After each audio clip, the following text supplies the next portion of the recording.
건강한 엄마가 건강한 아이를 만든다. 내 몸, 내 아이. 안녕하세요. 손유빈입니다. 내 몸, 내 아이 첫 번째 시간인 오늘은 자궁질환과 임신을 주제로 이야기를 나눠볼 텐데요. 먼저 함께 해주실 분 소개해드립니다. 이재성 원장입니다. 원장님 안녕하세요. 네, 반갑습니다. 네, 반갑습니다. 흔히들 임신과 출산을 신이 내린 축복이다라고 비유를 하지만 요즘에는 난임이 늘어나면서 축복이 아닌 고통을 받는 분들도 많아졌다고 하더라고요.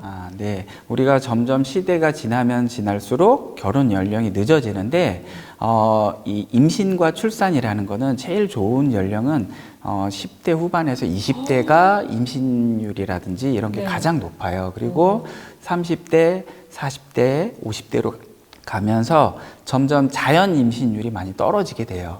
그리고 두 번째로는 우리가 생리를 시작한 초경부터 계속 지속적으로 반복되게 생리를 하게 되면 그 생리 호르몬과 관계되어 있는 호르몬 영향으로 인해서 그 자궁이라든지 이런 쪽에 질병 발생할 가능성이 높아지게 됩니다. 그런데 출산이라든지 임신의 경우에는 어떻게 보면 쉬는 기간이에요. 여성에 있어서는. 휴식기. 그런데 예전보다는 그런 휴식기는 줄어들고 네.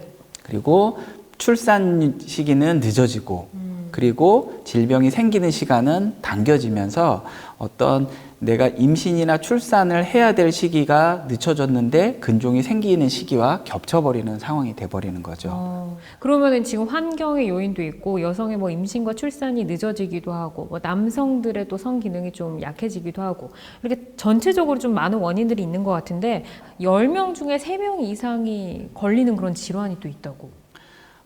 여성한테서 가장 흔한 질환이 자궁 체부에서 발생되는 자궁근종과 자궁성근증입니다. 네. 이 자궁근종과 자궁성근증은 자궁에 있는 난소나 나팔관이 아니라 자궁 근육층에서 발생되는 경우인데요.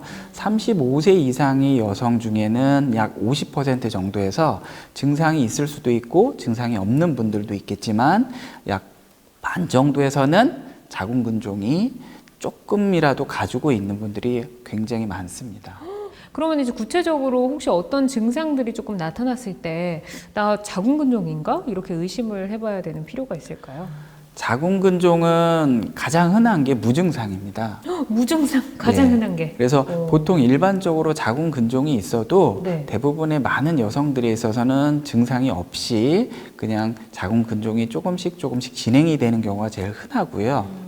그리고 증상이라는 게 나타나도 보통 생리통이나 생리과다, 약간의 부정출혈이라든지 생리불순 이런 증상이기 때문에 어떤 증상이 나타나면 이것을 무조건 자궁근종이다 라고 판단하기는 어렵고 네.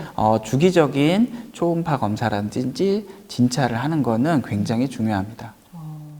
그런데 이제 유산이라던가 조산이라던가 난임을 야기한다라고 하셨지만 또 이렇게 근종이 있어도 임신이 되는 경우도 있다고요? 네. 아까 말씀드렸던 것처럼 자궁근종이 크기가 작고 생활에 지장을 주지 않고 그리고 임신에 지장을 주지 않는 작은 크기라든지 위치가 나쁘지 않으면 네.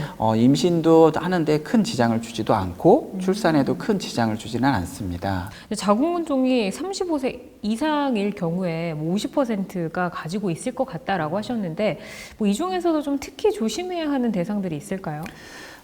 보통 자궁근종은 가임기 여성 쉽게 말하면 초경부터 네. 폐경 전 그 사이에서 가장 많이 발생되고 초경 이전이나 폐경 이후에는 잘 발생하지가 않습니다. 그렇기 때문에 가임기에는 누구나 다 자궁근종이 생길 수가 있는데 자궁근종이 가장 문제 중에 하나는 바로 임신과 출산에 영향을 준다라는 것이죠.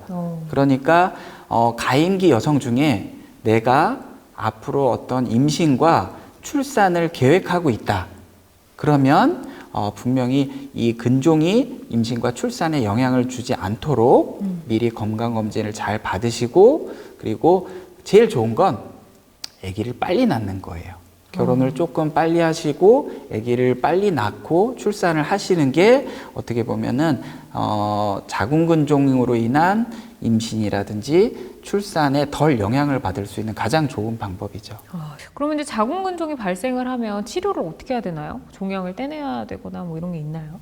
네, 보통 치료 방법이 대증 치료가 있고 근치적인 치료가 있어요. 그래서 대증적인 치료라는 거는 근종이 있지만 내가 어떤 통증이라든지 어떤 출혈이라든지 이런 걸 완화하기 위한 약물 치료라든지 이런 경우가 대증 치료인 거고, 그리고 근종을 근본적으로 치료하는 근치적인 치료 방법을 이제 써야 되는 경우가 발생하게 되는데요. 보통 근종이 커지거나 근종이 안 좋은 위치여서 정말 임신에 영향을 주거나 그런 경우에는 우리가 이제 근치적인 치료를 하게 되는데, 네. 근치적인 치료는 두 가지로 볼 수 있습니다. 그래서 첫 번째로는 수술적인 치료.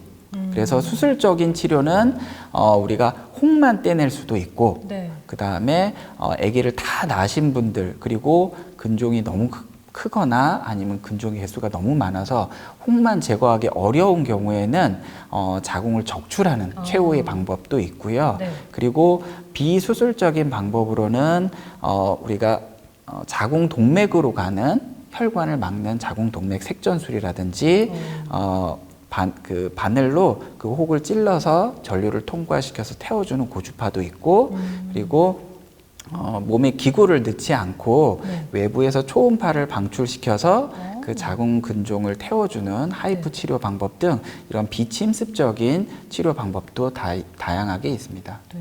아무래도 이제 뭐 임신 계획이 있는 분들, 아직 출산을 하지 않으신 분들은 뭐 비침습적인 치료를 좀 받는 게 도움이 될 것 같은데, 자신에게 가장 잘 맞는 치료법을 이제 꼼꼼하게 좀 따져봐야겠죠. 그렇죠. 네. 보통 다양한 방법들이 있는데 근종의 위치라든지 근종의 성격이라든지 근종의 개수에 따라서 환자분한테 맞는 방법을 잘 설정해 줘야 됩니다. 그래서 혹의 위치라든지 개수라든지 그런 혹의 성격에 맞는 방법을 잘 찾아서 환자에 적합한 방법으로 치료하는 게 가장 좋습니다. 네, 오늘 이렇게 치료법 살펴드렸는데요. 모든 치료법에는 부작용이 따를 수 있고 개인마다 치료 효과가 다르다는 점, 전문의와의 상담을 통해서 적절한 치료를 받는 것이 가장 좋은 선택이라는 점 꼭 기억을 해주시기를 바라겠습니다. 지금까지 이재성 원장과 함께 여성과 내 아이의 건강을 위협하는 자궁 질환에 대해서 살펴봤습니다. 오늘 좋은 말씀 고맙습니다. 건강한 엄마가 건강한 아이를 만든다. 내 몸, 내 아이. 오늘 첫 번째 시간 함께 했는데요. 자궁질환과 임신에 대해서 살펴봤습니다. 다음 시간에는 의료기술 발달과 함께 더 똑똑해지고 있는 자궁질환 맞춤 치료에 대해서 살펴보겠습니다. 저는 여기서 인사드리겠습니다. 시청해주신 여러분 고맙습니다.